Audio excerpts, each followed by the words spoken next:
Certainly a good win for us, a homecoming win, a great crowd, and it was, I thought, a thorough win. We competed in all aspects of the game, offense, defense, and special teams, and we talked about it before. It was going to take a collective effort, and we had that today, and certainly happy with the results.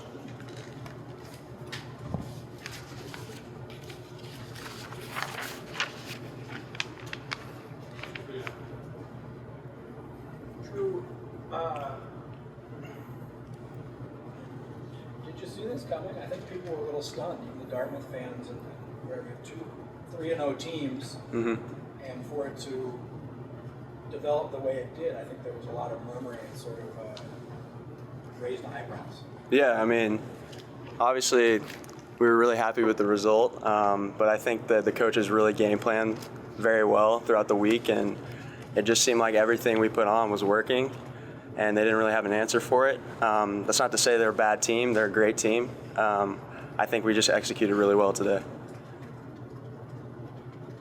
When you score on the second play of the game, what's that do for the mindset of the team? Yeah, I mean, it's just a confidence boost for all of us to show that we can go out there and put up points, and I'm sure it energizes everyone and gets everyone fired up. So it's a great way to start the game, second play. So.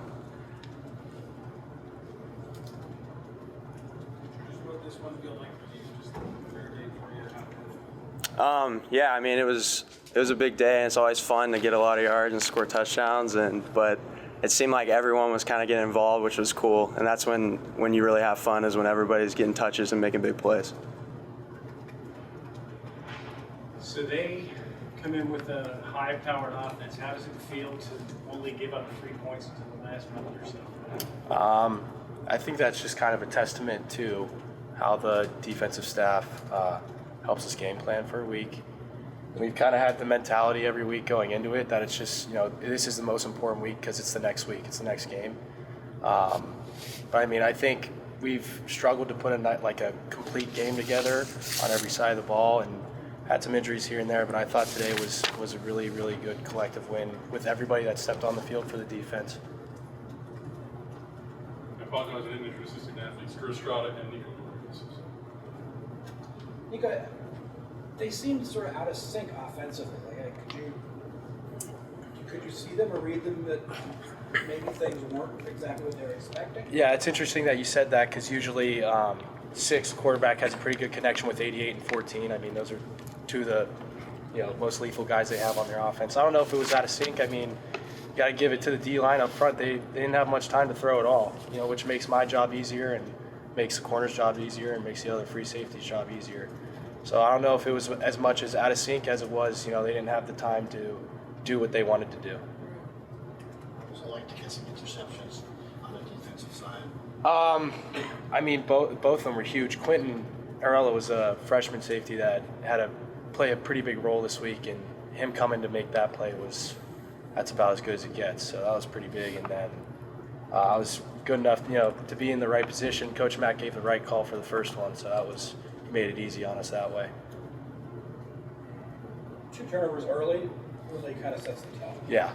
Yeah, and you were talking about how Drew opened it up like that on the second play, and then second drive having a turnover like that. I mean, that weighs a lot on an offense, especially one that's used to having big plays early.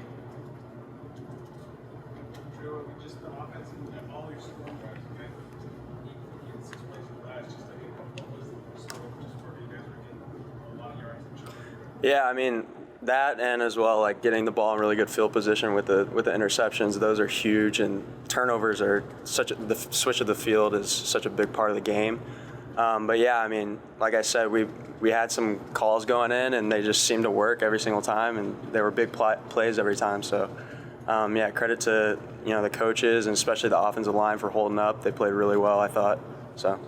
Drew, can you talk about Jared and what you've seen from him a couple of years? Because he's on a couple of those passing plays, he just showed incredible patience. Yeah. And it may not be the easiest ball ever, but it gets there. Right. The fact that he waited. Yeah. Makes it all happen. Yeah, I mean, you can just see his progression throughout the years as a throwing quarterback, and we have such confidence in him that he's going to get the ball there, and he's going to wait and stay in the pocket, and I think he's proven that this season. in past seasons shown that he's grown, and which is huge. I mean, he's probably the best dual threat quarterback in the Ivy League right now, and it's just hard to stop guys like that. And how about Kyler coming in and running the 2-minute or minute-and-a-half drill at the end of the first half? Yeah. What that did for you guys? Yeah, he's just a game manager. I mean, comes in not really playing, and then comes in and picks up where Jared left off, and you need that out of guys like that, and that was huge just to kind of put it out of reach there at the end.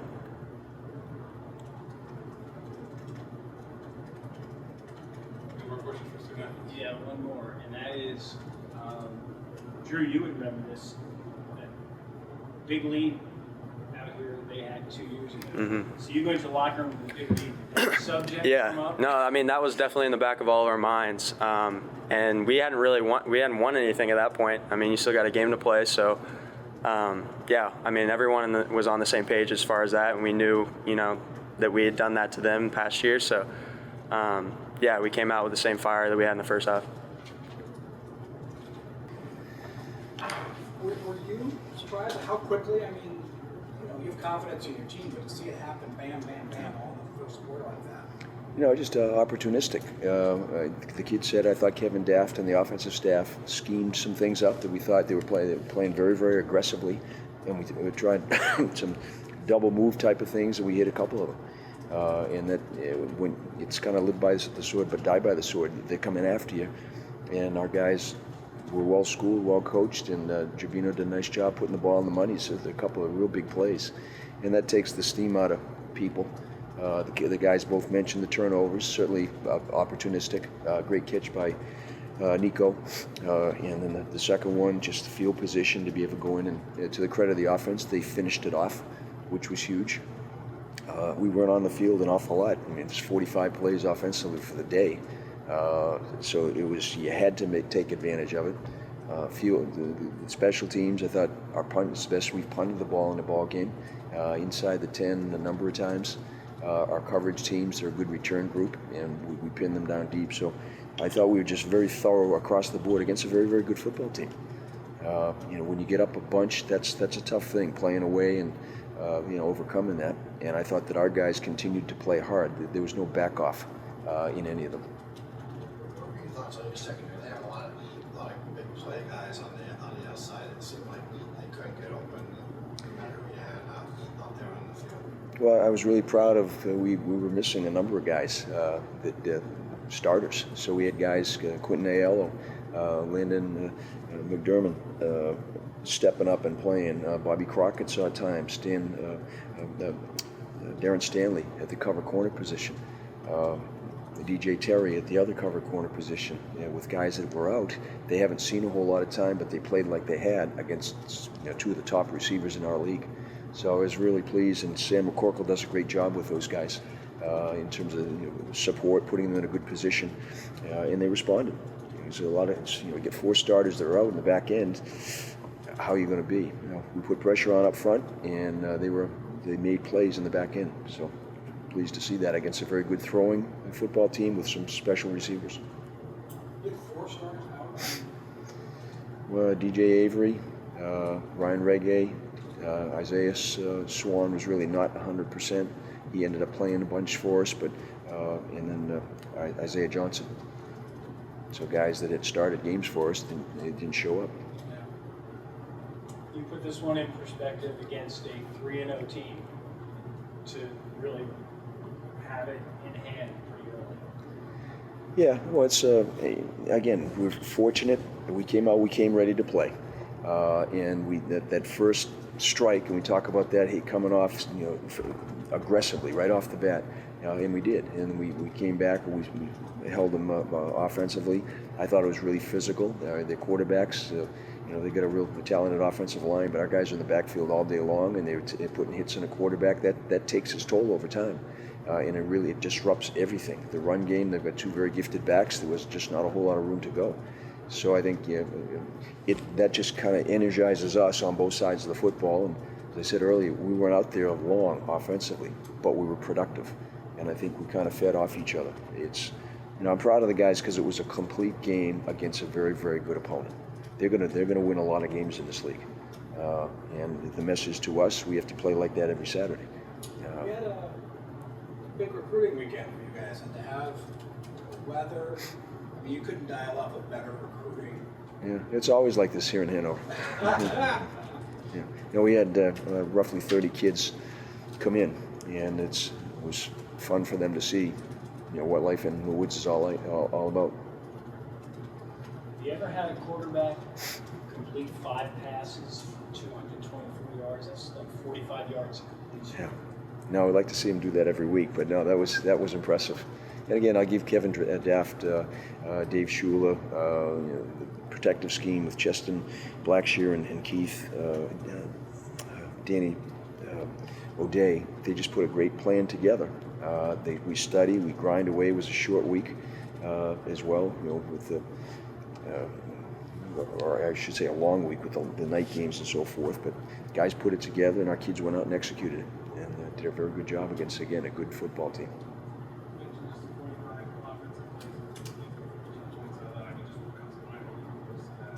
Yeah, it's like you kind of really. It's hard to fathom, but again, there were big plays, and again, field position, as the kids said, we were in a position we didn't have to drive along. And when you're going to play, you know, press man, tight man, you're really aggressive in the back end.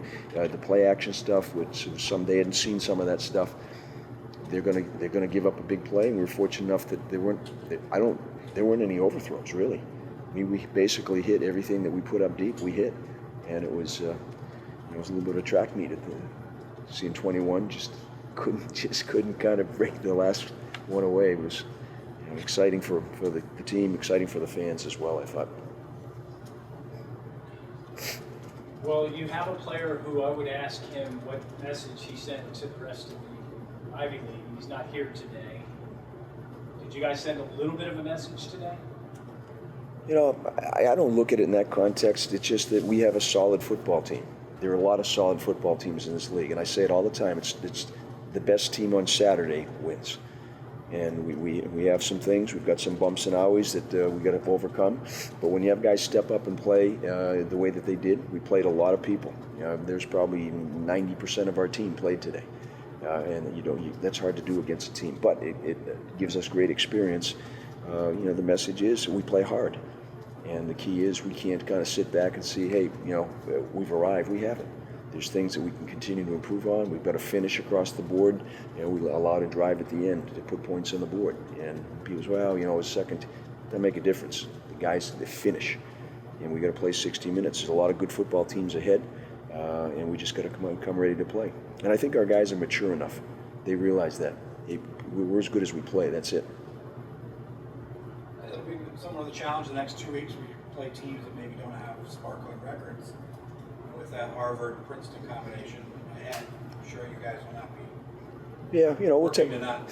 And I think, you know, certainly we'll have conversations with our guys about it. But I think again, there's a maturity that we need to play well and play hard. And I think they have an awful lot of pride in it. You know, the guys see them on the sideline, even when all the frontline guys were out, they're cheering on the guys in there. They don't want to give up anything. And that's a good way, and they want to score every time they have an opportunity. So it's you got to keep that going. Yeah, one more. People always say they had no idea, but this was your 100th win at Dartmouth. It means I've been here a long time. That's about it. So I appreciate the most important one is the 101st. What did it mean to have Swan back, and how much can you expect from him? You know, he's been out for a period of time, so he didn't play the number of snaps that he normally would. You know, to get him back in the lineup was huge.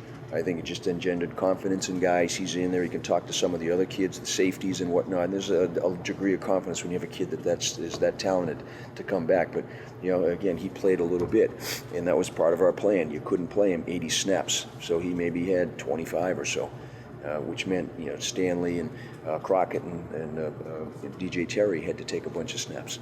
And they did. So we're growing as a group, and he's a mentor to a lot of those guys. You know, quiet and everything else, but man, he's a good teacher and he's a good player, and we're learning a lot from him.